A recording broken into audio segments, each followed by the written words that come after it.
വളരെ വിനയത്തോടെ ബോ ചെയ്യുന്ന ഒരുപാടധികം ക്യൂട്ട് ഡിയേഴ്സ് ഉള്ള ജപ്പാനിലെ നാര ഡിയർ പാർക്കിലേക്കാണ് ഞങ്ങൾ വന്നിരിക്കുന്നത്. ഇത് ഡിയേഴ്സിന് ഒരു പാരഡൈസ് തന്നെയാണെന്ന് വേണേൽ പറയാം. ഇവിടെ ഓൾമോസ്റ്റ് 1000+ ഡിയേഴ്സ് ഫ്രീ ആയി നടക്കുന്നത് കാണാം. അവരെ കെട്ടിയിടുകയോ ബൗണ്ടറീസ് ഉണ്ടാക്കുകയോ ഒന്നും തന്നെ ഇല്ല. ഈ ഡിയേഴ്സിന് നമുക്ക് വേണേൽ ഫീഡും ചെയ്യാട്ടോ, പക്ഷെ നമ്മുടെ ഇഷ്ടത്തിന് എന്തെങ്കിലും ഫുഡൊന്നും കൊടുക്കാൻ പറ്റില്ല. അതിനായിട്ടുള്ള ഡിയർ ക്രാക്കേഴ്സ് ഇവിടെ മേടിക്കാൻ കിട്ടും.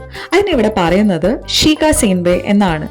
അതിൻ്റെ ഒരു ഫൺ ഫാക്ട് എന്താണെന്ന് വെച്ചാൽ, നമ്മുടെ കയ്യിൽ ഈ ക്രാക്കേഴ്സ് ഉണ്ടെന്ന് ഡിയേഴ്സിന് മനസ്സിലായാൽ പിന്നെ ഡിയേഴ്സ് എല്ലാം കൂടി നമ്മളെ വളഞ്ഞു കൂടും കേട്ടോ. പിന്നെ എസ്കേപ്പ് ആവുക കുറച്ച് ഡിഫിക്കൽട്ടാണ്. പക്ഷെ നമ്മുടെ കയ്യിൽ ബിസ്ക്കറ്റ് ക്രാക്കർ ഇല്ല, തീർന്നു എന്ന് അവർക്ക് മനസ്സിലായാൽ അപ്പോൾ നമ്മളെ വെറുതെ വിടും. ഈ ഒരു ആക്ടിവിറ്റീൻ്റെ ക്യൂട്ട് പാർട്ട് എന്താണെന്ന് വെച്ചാൽ, നമ്മൾ ബിസ്ക്കറ്റ് കൊടുക്കുന്നതിന് മുന്നേയും കൊടുത്തു കഴിഞ്ഞാലും അവർ വളരെ ഭവ്യതയോടെ ബോ ചെയ്താണ് പോവാറ്. ക്യൂട്ട് അല്ലേ? പക്ഷെ അതുപോലെ തന്നെ ഫുഡ് കയ്യിൽ വെച്ച് അത് കൊടുക്കാതെ ഇരുന്നാലോ ചിലപ്പോൾ റിവേഴ്സും ആയിരിക്കും. നമ്മുടെ ബാഗൊക്കെ ചിലപ്പോൾ വലിച്ചു കൊണ്ടുപോയി എന്നൊക്കെ വരും. ഈ ഡിയർ പാർക്കിലേക്ക് പോകാനുള്ള ട്രെയിനിന് വെയിറ്റ് ചെയ്യുമ്പോൾ കണ്ടൊരു ദൃശ്യമായിരുന്നു കേട്ടോ ഇത്. സ്റ്റേഷനിൽ ഡിയേഴ്സിന്റെ പിക്ചറുള്ള ഇതുപോലെ സിമ്പിളുള്ള പോസ്റ്റർ. ജപ്പാന്റെ യുണീക്നെസ് പിന്നെ ഓൾവേസ് വേറെ ലെവൽ വെറൈറ്റി ആണല്ലോ.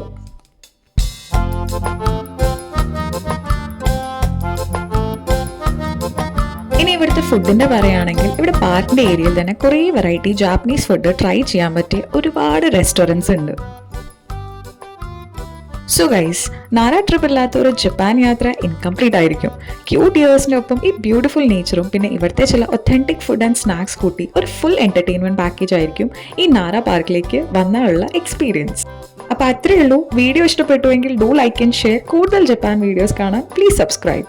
Thanks for watching. Stay in touch. Okay, bye.